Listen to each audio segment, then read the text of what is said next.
Hello. Hi, everybody. Welcome back to another episode of What's on Your Mind. I'm your host, Nimade Belu, or that African butterfly, as I'm known on social media.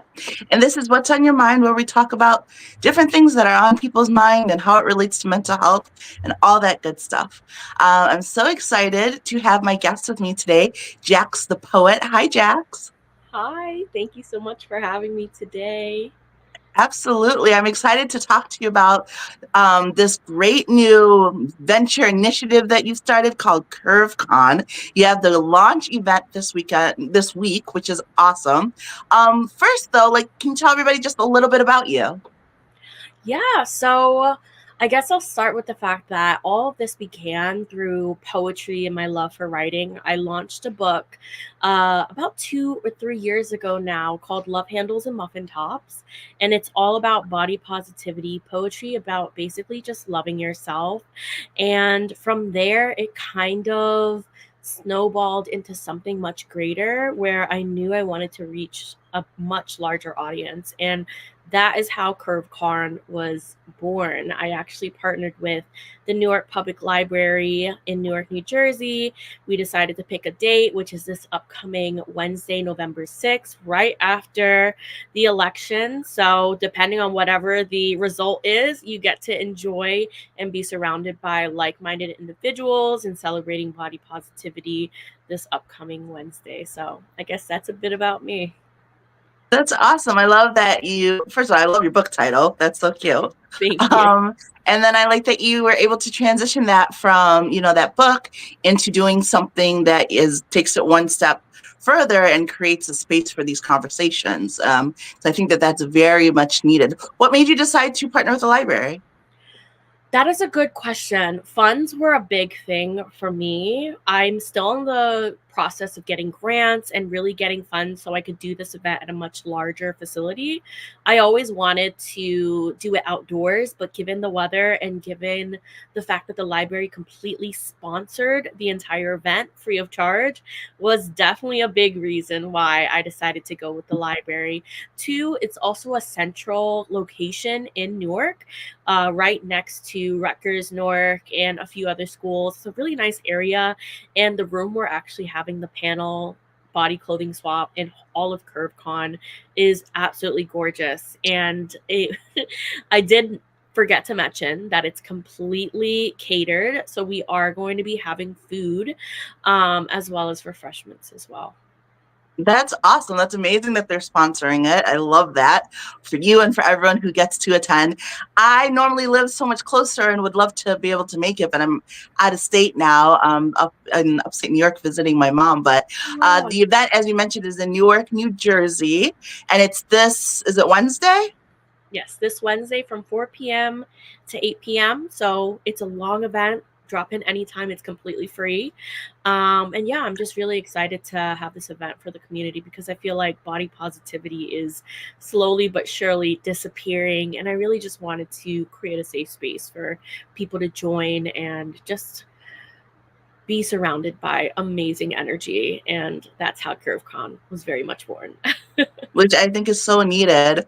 And you said it's from 4 to 8. That is a long time, but there's a lot of things happening during that time, right? What are some of the things that is going to be going on during it? Well, first and foremost, like I said, we're going to have food. So we want to start the event with some refreshments, networking, getting to know each other. At the very end, there is a clothing swap where you could bring 10 gently or more gently used clothes to essentially swap for 10 or more items to bring on home.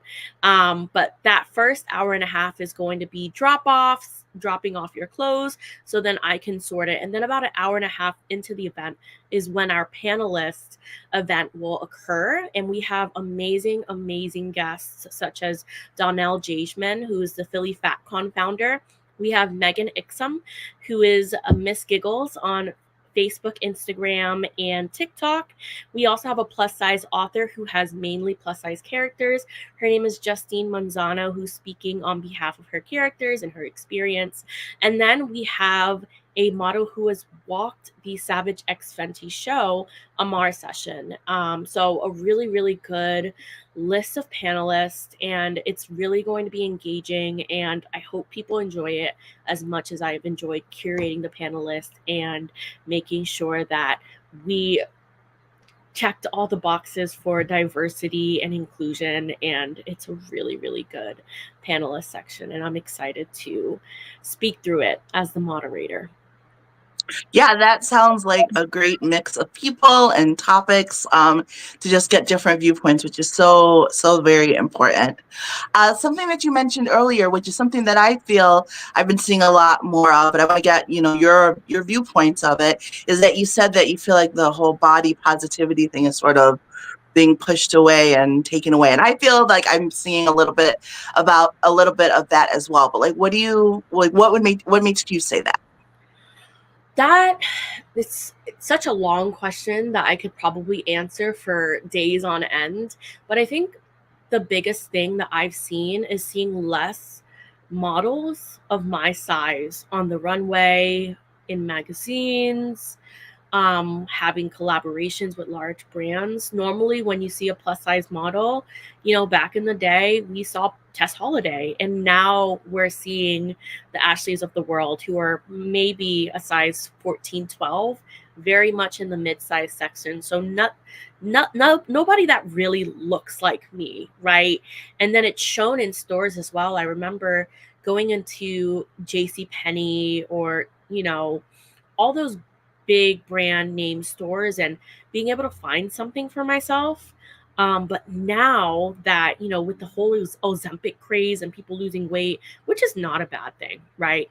Being healthy is definitely great.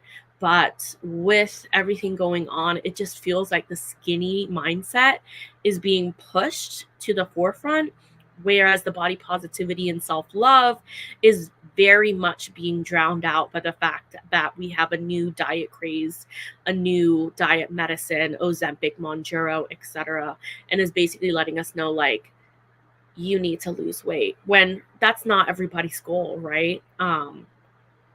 It really just isn't everyone's goal. Really, what I'm looking for is to first and foremost be healthy, and then loving myself as is, regardless of what I look like.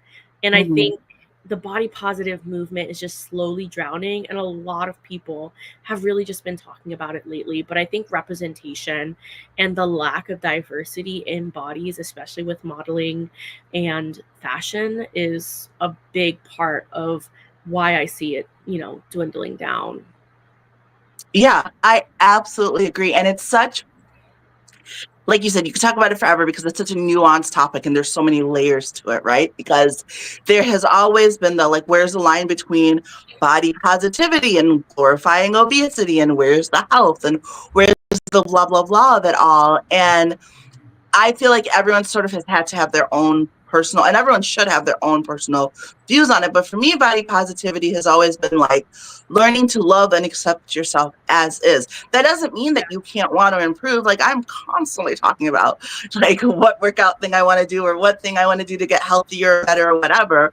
But I don't think you have to hate yourself, truly hate yourself, while you work on improving whatever that means to you. Like, you can still love yourself and you can still love others, and tell people that it's okay to love themselves as they try to get better, get healthier, get whatever. And what is frustrating, and what has been extremely frustrating for me, in this current Ozempic craze, is that there would be the people who push like, you have to love yourself, and if you want to change and if you want to do these things, then you don't truly love yourself.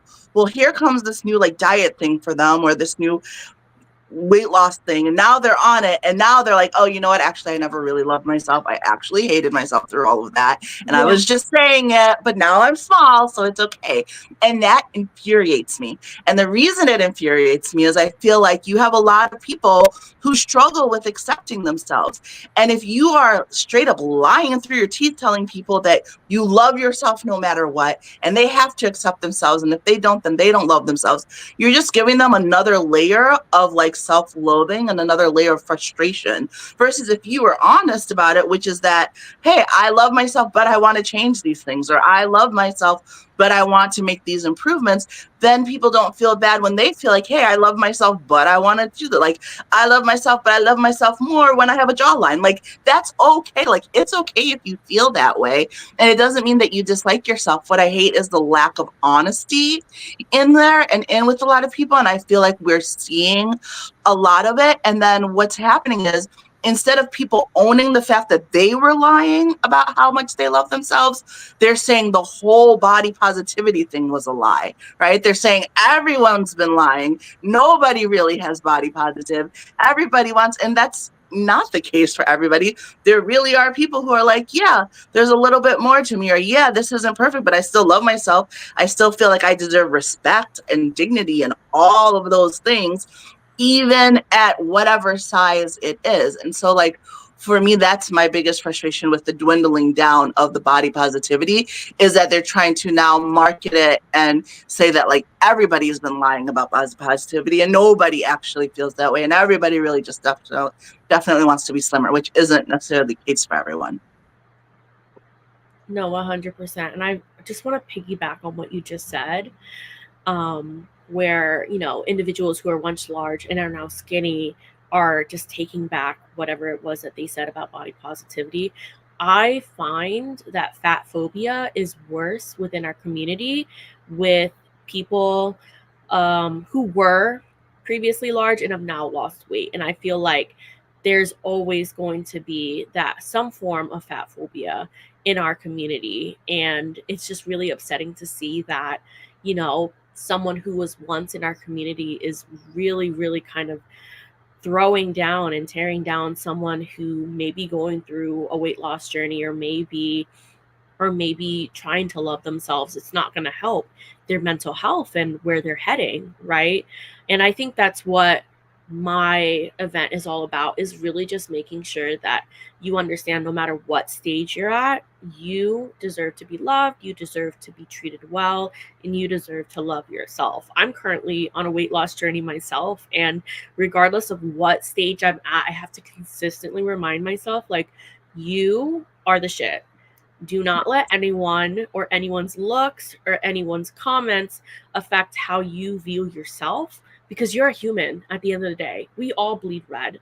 We all are going to die one day, right? Like, how difficult is it to be just kind to another human being? And I think spreading love and body positivity is my way of giving back to the universe and really letting people know that if you're in this dark period of not loving yourself, of not being kind to yourself, give yourself some grace. No one is perfect. Not even the models you see on Instagram are perfect. They modify themselves to make them look a certain way. No one is perfect. And you are exactly where you are in life. You were meant to be where you are in life. And regardless of what step, what mode, what, where you are in life, you need to love yourself. And I think it's so difficult for a lot of people to do, which is why spreading body positivity and self-love and mental health is so crucial in today's world.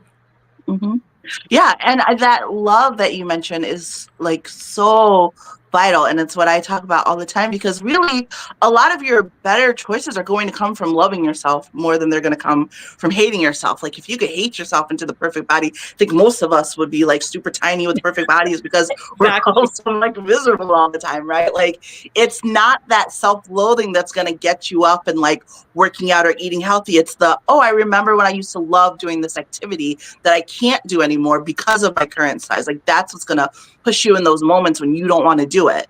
And it's that self-love that you need to have, because you don't know what the future holds. Like, kudos to you if you take whatever drug, if you do whatever surgery, if you do whatever, but you don't know what the future holds, and you don't know if you will go back up or stay down. And the percentage of people who actually keep it off long term is very small. So if you're busy hating yourself at that size, like, what are you going to do if you end up back at that size or close to that size? I've lost considerable weight before, and then I've also had injuries and gained some back, and like, no matter what size, and still cute, that helps. And so I'm able to still love myself, and that's wonderful. But if you don't, then what? You're like only happy when you're small, and then you're bigger, and now you're miserable all the time, that's a terrible way to live. It's terrible to feel like you only have worth and value when you're a certain size. Like, no matter what size you are, no matter how you look, you deserve respect. You have worth. You have value. And I think that that is such an important message. And that's why, like, events like yours and Philly cons and all the other cons, like, they are so important. I know people love to be like, oh, it's just glorifying obesity. It's not. Telling somebody that they should love themselves and they are worthy of dignity and respect at any size is not glorifying anything. It's called treating people with basic human decency. 100%. And someone literally just commented, a lot of these diet fads, diet cultures, you don't know what the side effects are going to be until much, much later, right? Yeah, exactly. Some of the medications are really, really bad for your health long term. Mhm. And I just can't see how losing excess amount of weight in a short period of time could ever be beneficial. And it's not to Mhm. say that it shouldn't be done or it can't be done, but with Ozempic and Monjaro, we just haven't seen the real true side effects of what goes on or what's going to happen 10, 15, 20, 30 years from now because it's still so new to the market. And it's Yeah. almost as if like this whole fad to be skinny is pushing and forcing people to take these medications to look a certain way and only for you to just be happy once you're that certain size. And that's just personally not something that I agree with. I think everyone should do their research, take the time to read on what's necessary and what is going to be beneficial for you before you take these medications only for the goal of weight loss. I myself am currently on Ozempic because I have diabetes and I need a manageable medication other than metformin. And that's the main reason I'm currently on it. One of the side effects is losing weight, but right now I just need something to manage my diabetes that's not on a daily basis and it's only once a week. So for me, the benefits outweigh the the cons because it's helping one of my, you know, medical issues that I've unfortunately inherited from my mother, grandmother, and the entirety of my family on both sides. And it's just something that's useful for me to continue on using. But then there are people who utilize Ozempics mainly for losing weight, and I don't I don't know if that is potentially the best way forward. And that's just a personal opinion. I do not have a doctor's opinion. That's just something that I see moving forward because I know that there's been in the past Ozempic shortages for Mhm. people who have needed it for, life-ending situations, right? Like people with diabetes need this medication and it could be a life or death situation, but because the whole diet fads and diet cultures is forcing people to take these medications, they're not accessible to people who actually and truly need it. um 100%. Eating healthier is also something that you can do as well. Sorry, I'm just reading the comments as they Yeah. pop. But I think a lot of people jump into diet fads and diet culture because they automatically see people losing weight and they don't truly do the research prior to doing so. And I've had a lot of people come up to me telling me, like, hey, my aunt won a lawsuit with hydroxycut because this, that, and the third happened to my body. But we didn't know Mhm. hydroxycut wasn't bad for us during that time, right? We didn't know the side effects until 10, 15, 20 years later when people started doing the research, started actually being affected by this medication. People actually died from hydroxycut Mhm. and people have won millions of dollars from these lawsuits, right? We don't know the Mhm. side effects until much, much later. And unfortunately for some people, it could mean death. And I think the whole mindset behind being skinnier and wanting to be skinny is really, really toxic if it's not for the right reasons. Yeah. No, you're absolutely right. Also, I need to get your aunt's information because I was a hydroxycut person too. And it's something that I was going to mention, which is that, like, those fad diets that everyone does, like that yo-yoing, and I say this all the time, like, and I will say this forever. Like, part of why I'm where I'm at is because of the yo-yo dieting. Like, for starting like Weight Watchers in middle school and doing like the South Beach diet and the Atkins diet and the hydroxy cuts and the blah, blah, blah, you quickly lose a bunch of weight and then you gain it back plus, and then you quickly lose a bunch and you gain it back plus. You mess up your whole internal system. It doesn't know what's losing and what's not losing until it's just as like, forget it. I'm not even, my metabolism like just packed its bag a while ago and was like, forget it. But you know what I mean? Like it creates this thing with your body where instead of you creating these healthy habits, Oh no, I think she might have dropped off. For anyone who's currently on the live, she has a little bit of issues with her Wi-Fi. Hopefully she'll be back in a few moments. But in the meantime, feel free to drop any questions. I should be able to see it on my end, and I'll be more than happy to answer any questions that you guys may have. I'm sorry about that. When I tell you the day I'm having, I was it's literally just telling everyone, I was like, she'll be back in a moment. If you have any questions, just drop it in the comments and I'll answer them. thank you. Yeah, I figured you would be back in like 2.5 seconds. Yeah, thank you.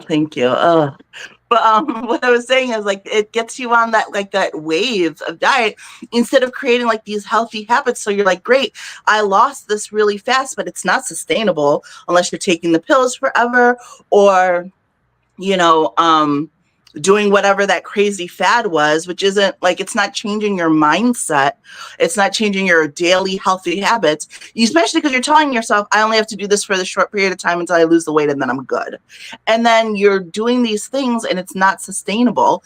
The one time that I lost a considerable amount of weight and kept it off for a year after that, even though I didn't continue to lose a bunch, was when I was slow and steady and had just literally, even though people say like, oh, a lifestyle change, but it literally was a lifestyle change. So what happened was when I got into the phase, which a lot of people do when you're losing weight, which is that you stop caring about losing weight. Not that you stop caring about it, but you stop making it your main focus to like get the pounds off. You're just like, I just want to live for a moment.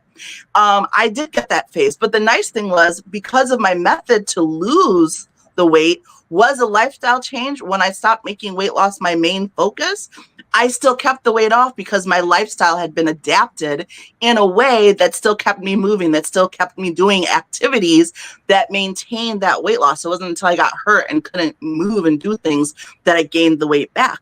But if you truly have a lifestyle change and truly incorporate those healthy habits, someone mentioned earlier, I'm afraid to try to go to comments again because that's what caused me to go last time. But I know someone mentioned earlier in the comments about having the lifestyle change and doing healthier habits. Like if you incorporate those, that is what will keep it off. But also that goes back to what we were talking about before, which is loving yourself, right? Like work to create a life that you love. It shouldn't just be like, oh, I'm going to work out every day, twice a day, and only eat ice cubes and grapefruit and celery until I like lose all this weight and you're miserable the whole time. It's not sustainable. You mess up your life. And then like what keeps you going in the long term, right? Especially for people who have larger amounts to lose, that's going to take longer. You're not going to get off hundreds of pounds in like 2 days. It's going to be a while. So what can you do that will sustain you through that? And the answer to that is loving yourself enough to work to create habits and things to help make a life that you love, that you want to be a part of, that you want to be active, that you want to do all those things.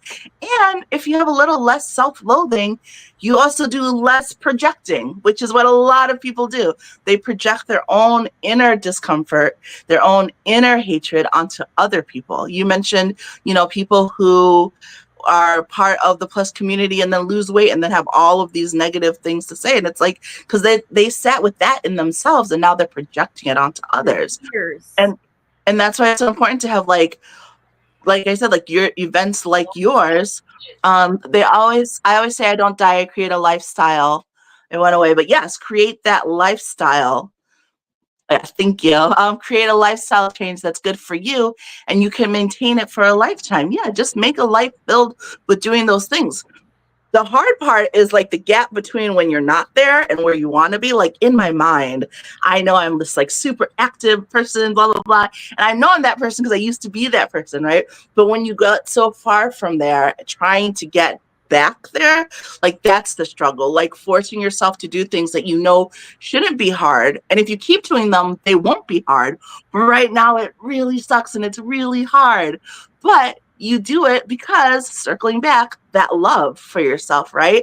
And you do it while you surround yourself with other people who love themselves and who don't have that condition of like, oh, when you're back to being this size, then we can hang out. When you're back to being able to like run with me, then we can hang out. Like hang out with the people who are like, yeah, we're going on a quick, like a little walk, and that's all you can do. But I'm proud of you for doing this much because you're doing something. Like let's have this CurveCon event where we're with other people who are of all different sizes, and we're all just here saying like, hey, we're people, we love ourselves. Like I love your book title, and I love that you're spreading that message more. Thank you so much for that. I appreciate it. But yeah, I just think the world would just be such a much better place if we all just sprinkled in a little bit of kindness. And I don't think social media helps either, because there are so many trolls behind a fake image, so many trolls behind the keyboard going out of their way to make people, especially people who are fat, black, disabled, to feel so horribly about themselves. And it really sucks, because what did that bring you? What kind of joy could that have possibly brought you?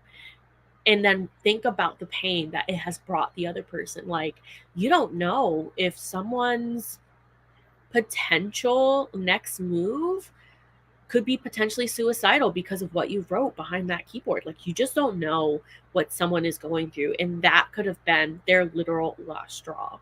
um and it's so sad. It's so sad to see how people can go behind a keyboard, go behind a mask, and really just make someone's life much, much worse than it currently is, just by saying some really mean, rude, just unnecessary words. Mm-hmm. Yeah, you're absolutely right. And I mean, we could be here for another hour if you get me on my soapbox about keyboard warriors. I Oh, can't stand it. Um, and I mean, something that helps me is just reminding myself that like nobody who's happy, nobody who's like really happy and truly enjoying their life is taking the time to write mean things onto strangers' comments. Nobody who, and it drives me crazy when they do it from the faux concern way, like, oh, I'm just worried about, like, no, you're not. You're really not. You just really? want an excuse to say something mean, but not feel like you're the jerk that you are. Like, please. And I can't stand it. But the problem is that I can have that conversation with myself on a good day, on a great mental health day, on like, I'm just going through life. When my depression is kicking in hard and I already am like, I don't want to be here. Like I'm struggling to like get up every day and make it through each day. Those comments are that much harder to deal with. And I mean, I get like I put myself in a social space, like I put out content, I'm gonna get those comments. And again, for the most part, I can just delete and move on. And like it's brought off my back. In fact, I'm like, what a sad, pathetic person this person is, having to spend their free time spreading hate. Like that's, that's what I tell myself, like just to like move on from it, right? But if you get me on like a day where I'm struggling, like that comment can have me like just sobbing for like a while. And it's just, and it's not that I don't know it's still not true. It's that I'm already dealing with all of the negativity in my own head. I'm already dealing with all of like the struggle for myself. So then when you have someone who is reflecting back to you all the awful things you're thinking about yourself and telling you that it's not worth you being here and telling you that you're horrible and nobody wants to see you and you look this and you are this, it's so hard to then fight the voices in your head and see it on screen and fight it. And like, to me, it's like, is it ever like, why is it worth it to some people to do that to other people? Like the thought, like I cannot imagine being the person, because like you said, you never know when you're the straw that's going to break the camel's back. And is it worth it? Like, is saying that mean, snarky comment worth it? And I know a lot of people don't think about it like, oh, I'm just being a jerk. But you may be being a jerk to someone on their worst day. It's like when we see those viral videos of someone like losing their mind in a store or something. I used to be like, that's so ridiculous. But now I'm like, listen, you don't know what that person was going through. And maybe that small thing was their last straw. I've literally cried over spilled water before, but it's because everything was going wrong. And finally, I spilled a glass of water and started sobbing, like sobbing. And it wasn't the water. It was that was the straw that broke my camel's back that day. And you never know when your comment is going to be that. And to me, it's just like, I wish people would take just a couple seconds to think like, is it worth it? Is it really worth it to know that me saying this thing? I've literally had people tell me I should kill myself just because of my size on the internet. Like, what if I was having like one of my terrible days where I already wanted to? You know what I mean? Like, is it worth it knowing that you could be the person that pushes someone to the edge because of your words? And people just don't think about that. And they're just cruel for no reason. Because what? You don't like someone with a few extra rolls? Please.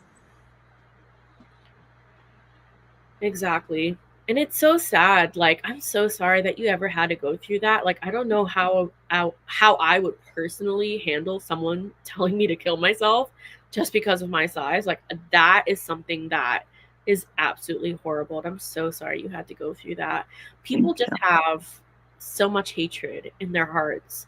And I think that's another reason why I decided to, one, create the book that that that just focuses on loving yourself and body positivity, but also creating a sense of community and really letting people know, like, hey, I look like you and I'm happy, you can be happy too. I think being the role model for 13-14-year-old me is what I want to do for the world, because I just didn't have that growing up. People who were seen as plus size, like America Ferrera and Ugly Betty, she wasn't really truly plus size.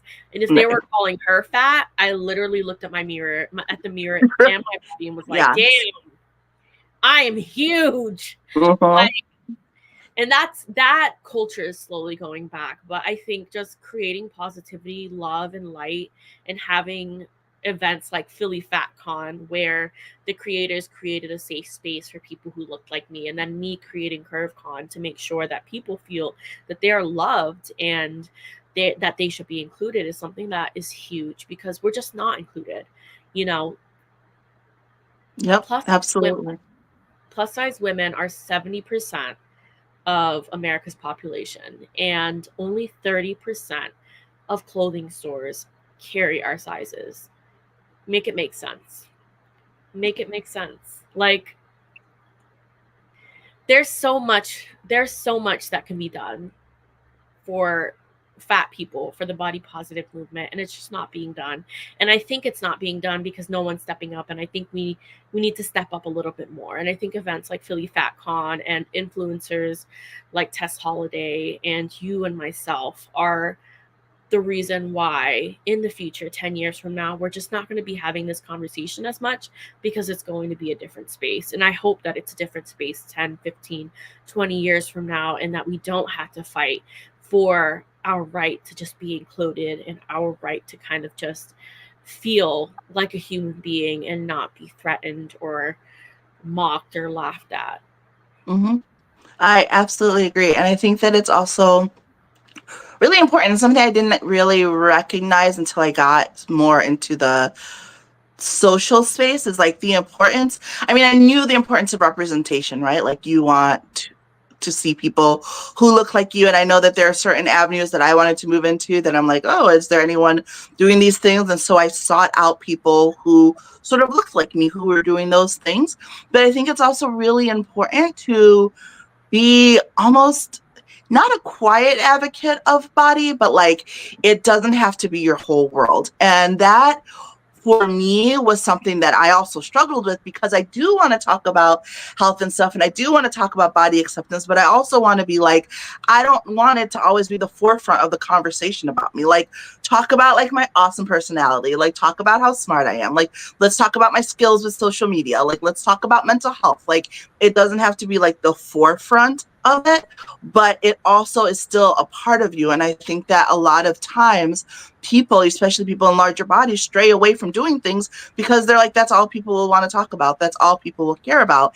And so I think it's important to have people in larger bodies doing other things than just talking about larger bodies or being in larger bodies. Do you know what I mean? Like, I think that it's important to have like that representation of like, hey, yeah, I'm bigger, but I'm also doing all of these other things, and this isn't stopping me. Like I'm having, even though, yes, your space is for plus size bodies and body positivity, you're still showing that like you're not letting your size stop you from creating an event and hosting these things and being a moderator. It's not stopping you from being an author and doing all of these other things. And I think that like just there is a level of, I just had a post on my Instagram, but like there's a level of almost like bravery that comes from allowing yourself to be seen in a body that a majority of the people don't want to see, don't care to see. They are frustrated and angry and want to tell you about it. But as you said, they also are the people who make up a large part of it, right? You said 70% of plus size women. Like, so they're out there, and sometimes what will help them battle their own inner demons is seeing someone who looks like them doing the thing and not receiving the hate for it and being respected for it and forging on and doing all those things. So I think it's so important that we have representation within body positivity and within plus size, that representation that comes from speaking about it, being out loud about it, having events about it, but also that representation that comes from just living life as someone who happens to be bigger, who's living life. I think that that is also really important, and that needs to be seen more. And that representation is really important. 100%. 100%. Oh my goodness. Just gonna say this. I want to go over some comments. Yeah, of Oh, no. course. Sorry. What were you saying? Oh, I was just saying this conversation is so refreshing. I'm just like, whew. It's like a mini therapy session in many senses. Yes, I love it. I'm glad you came on with me and we could have this conversation. I want to go over some comments, Charles, if you don't mind scrolling through, because again, I'm not touching the screen again. I don't want to disappear. So normally I would click on it myself to look, but if you can just pop them up, I'll read them as they go. All right. As long as you're in good health and your numbers are okay, then you don't have to change. That is your choice.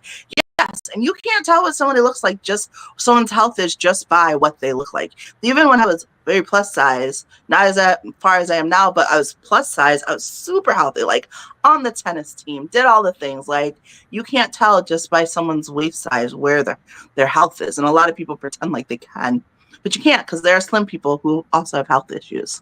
As Charles also said, you have people that are 125 pounds soaking wet who have health problems. Yes. The size does not tell you what's going on with someone internally. The side effects that come with some of these medications are really bad for your health. Yeah, and that's something we talked about. Like you mentioned, like I was part of the hydroxycut people back in the day, and we're seeing some side effects of those. And now who knows what the current medication side effects are going to be. It's best to take your time and get into the habit of exercising, which then turns into a culture in your lifestyle. Yep. I second that wholeheartedly. And also eating healthier. Yeah, it takes a minute, but you can find really good, like healthy replacement. Like I'm a carb girl. I love my carbs, and especially rice. I was born in Liberia. We have rice with every meal and everything. And one of the things that I've done this year that has helped is I have more beans. Like, so I will cook beans for stuff, and I've switched out some of my rice portions for bean portions. I still feel just as full. It's still filling, but it's a different type of protein instead of the carb. And that's actually made quite a difference. So small pro tip for y'all. Yes, I always say don't diet, create a healthy lifestyle change that's good for you that you can maintain for a lifestyle. Yep. Those small changes really do make all the difference, and they're sustainable. Make those haters your great motivators. Yes.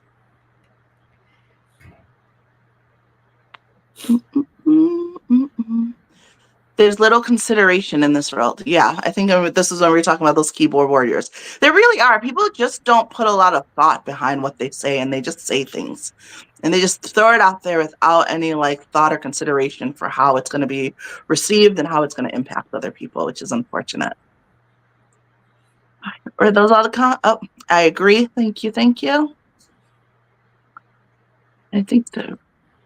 Those are probably most of the comments. All right. Well, I can't thank you enough, Jax, for joining me and having this conversation. I've loved chatting about it. I've probably gotten on my soul. Like, I feel like I normally try to let the guests speak a little more, but we were in passion today. So I had a lot to say. So thank you for also putting up with me, interjecting my thoughts a lot as well. But I loved hearing your perspective and especially like why you're doing this great thing.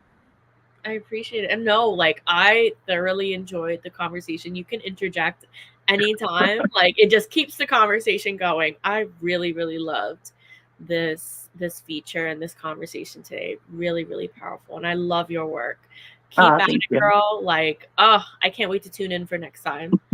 Thank you. Thank you. I very much appreciate it. All right. So remind everybody again, when's CurveCon, what's happening, all of that good stuff.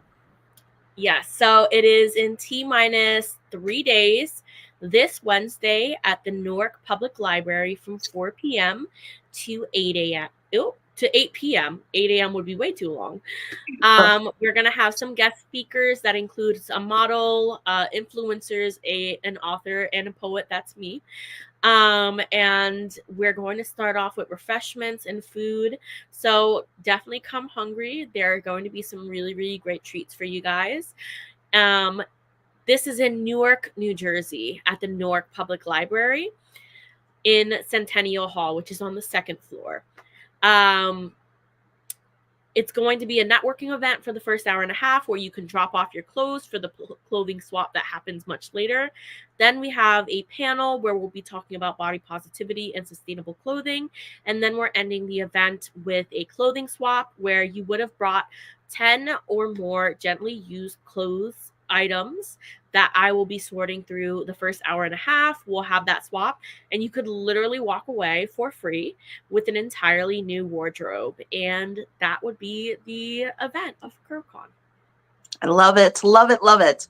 Well, thank you again so much for joining me. Thank you, everybody at home, for watching. I always love our Sunday evenings together. These chats are great. And thank you, and come back again next week. Bye. Bye, everyone.